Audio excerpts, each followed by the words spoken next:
اللہ تعالیٰ نے اس میں کھانے پینے میں جو حلال چیزیں ہیں نا، گوشت میں جو حلال، ان کا بھی ایک اصول ضابطہ بیان کیا۔ آج یورپ امریکہ لوگ جاتے ہیں غیر مسلم میں سب چھوڑ چھاڑ دیتے ہیں، جو آیا کھا لیا، بسم اللہ پڑھ کے کھا لو، سب حلال ہے۔ ایسا نہیں ہے بھائی، بہت بڑی ٹینشن ہے غیر مسلموں میں حلال حرام کی فکر، تب پاکستان پھر ہمیں نعمت لگتا ہے، اب بات دیکھنا پڑتا ہے ہر چیز پہ۔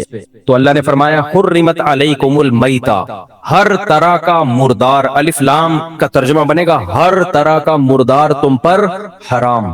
جو جانور اپنی موت مر جائے، یعنی جس کو ذبح نہ کیا جائے، وہ سب کیا ہیں؟ مردار۔ حدیث میں اس سے دو چیزوں کو مستثنی کیا ہے، احلت لنا میتتان السمک والجراد۔ آپ صلی اللہ علیہ وسلم نے فرمایا دو چیزیں، دو مردار حلال ہیں ہمارے لیے، ایک مچھلی اور ایک ٹڈی، وہ نہیں جو کھیتوں کو چٹ کر جاتی ہے ٹڈی، یہ حلال ہیں دونوں مردہ ہونے کے باوجود، یعنی ذبح نہیں ہوتے یہ۔ امام حنیفہ نے اسی سے استدلال کیا کہ سمندر میں صرف کیا حلال ہے؟ مچھلی۔ ٹھیک ہے اختلافی مسئلہ ہے، لیکن اس میں امام ابو حنیفہ کا موقف بہت مضبوط ہے۔ آج لوگ فوراً کہہ دیتے ہیں کہ کیکڑا حرام ہے، اس کی کیا دلیل ہے؟ ایک ایک چیز کو پکڑ کے شریعت نہیں بتائے گی یہ بھی حرام ہے، یہ بھی حرام ہے، یہ بھی حرام ہے، یہ بھی حرام ہے، ایسا تھوڑی ہے، اصول اور ضابطے بیان کیے جاتے ہیں۔ اور وہ جو قرآن مجید کی آیت ہے احل لکم صید البحر وطعامہ، کہ سمندر کا کھانا اور اس کا شکار تمہارے لیے حلال ہے، اس آیت کا سیاق و سباق دیکھیں آپ، وہ احرام کی پابندیوں کو بیان کیا جا رہا ہے کہ جب تم احرام کی حالت میں ہو تو خشکی کا شکار تمہارے لیے حرام ہے، سمندر کا شکار تمہارے لیے حلال ہے۔ تو اس کا مقصد یہ نہیں ہے کہ سب کچھ حلال ہے، اس کا مقصد ہے کہ احرام کی پابندیوں کی وجہ سے جو شکار حرام ہوتا ہے اس کا وہ صرف خشکی کے جانوروں پر اس کا اطلاق ہوتا ہے، سمندر اور پانی کے جانوروں پر اس کا اطلاق نہیں ہوتا۔ ورنہ اگر اس آیت کا یہ مطلب ہوتا کہ سمندر کی ہر مخلوق حلال ہے تو پھر سب سے بڑا سوال یہ ہے کہ صحابہ تابعین میں کوئی ایک ضعیف روایت بھی نہیں ملتی کہ کسی صحابی نے یا تابعی نے مچھلی کے علاوہ کسی چیز کو کھایا ہو، کہیں بھی نہیں ملتی۔ کسی حدیث میں نہیں ملتا کہ کسی صحابی نے کیکڑا کھایا ہو، حالانکہ وہ لوگ شکار پہ جاتے تھے، اور ویسے بھی عرب تو تین طرف سے پانی میں ڈوبا ہوا ہے، جزیرہ ہے، جو پانی کے علاقے ہوتے ہیں وہاں تو بہت کھائی جاتی ہے مچھلی، تو ہمیں کہیں نہیں ملتا۔ تو یہ بہت بڑی دلیل ہے امام حنیفہ کی کہ سمندر کی صرف مچھلی حلال ہے، پھر وہ مچھلی ہو بھلے ویل مچھلی ہو، وہ اتنے پھینک دی لمبی کہ ویل مچھلی فقہ حنفی میں حرام ہے، اپنی طرف سے پھینکتا رہتا ہے بیٹھ کے، کوئی حرام نہیں ہے بھائی، خود ہی پھینکتا ہے کہ میل مچھلی فقہ حنفی میں حرام ہے، پھر نیچے لوگوں نے اوپر نیگیٹو کمنٹس کیے ہوتے ہیں حنفیوں کو، دیکھو ابے تو پوچھ تو لو کسی حنفی عالم سے کہ حرام ہے بھی کہ نہیں ہے، جب مچھلی ہے تو کہاں سے حرام ہو گئی؟ خود منہ سے پھوٹ بھی رہے ہو مچھلی اور اس کو حرام بھی کہہ رہے ہو، تو مچھلی ہو۔ تو ایک سوال تو یہ پیدا ہوتا ہے کہ اگر ہر قسم کی مخلوق حلال ہے تو پھر صحابہ نے سے ثابت کیوں نہیں ہے؟ دوسرا اس سے بھی بڑا سوال ہے کہ سمندر میں ایسا گند نکلتا ہے نا کہ وہ چائنا والوں کے علاوہ کوئی بھی نہیں کھا سکتا، پھر تو مگرمچھ بھی حلال ہوگا، پھر تو کچھوا بھی حلال ہوگا، مگرمچھ کے انڈے بھی حلال ہوں گے، کچھوے کے انڈے بھی حلال ہوں گے۔ آپ کہہ سکتے ہو کچھوا تو خشکی کا جانور ہے، تو میں خشکی کے کچھوے کی بات نہیں کر رہا، پانی کے کچھوے کی بات کر رہا ہوں۔ آپ کہہ سکتے ہو بھائی کچھوا پانی کے علاوہ باہر بھی رہتا ہے، مگرمچھ پانی کے علاوہ باہر بھی رہتا ہے، زیادہ ٹائم کچھوا اور مگرمچھ وہ پانی میں گزارتا ہے، تو ایسے باہر تو کیکڑا بھی آتا ہے، پھر تو پانی کی مخلوق اسے کہا جاتا ہے جو زیادہ ٹائم پانی میں گزارے، کم ٹائم پانی سے باہر۔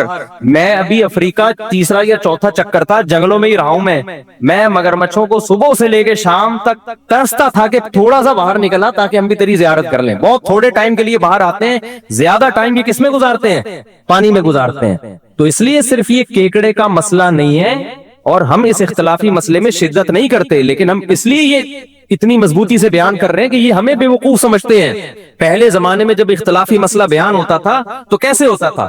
امام شافعی کیسے بیان کریں گے بھائی میری رائے میں یہ کیکڑا حلال ہے، شوافی اس طرح بیان کرتے ہیں، ابو حنیفہ رحمہ اللہ کی رائے میں یہ جائز نہیں، ان کے یہ دلائل ہیں، ہمارے یہ دلائل ہیں، ختم۔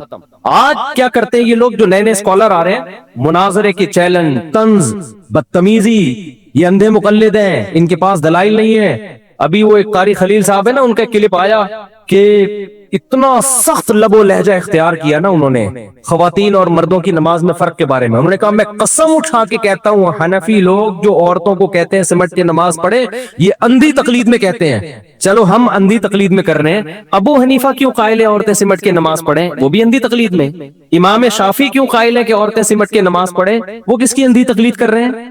امام مالک جو مدینہ کے اتنے بڑے عالم جن کو آپ بھی مانتے ہو،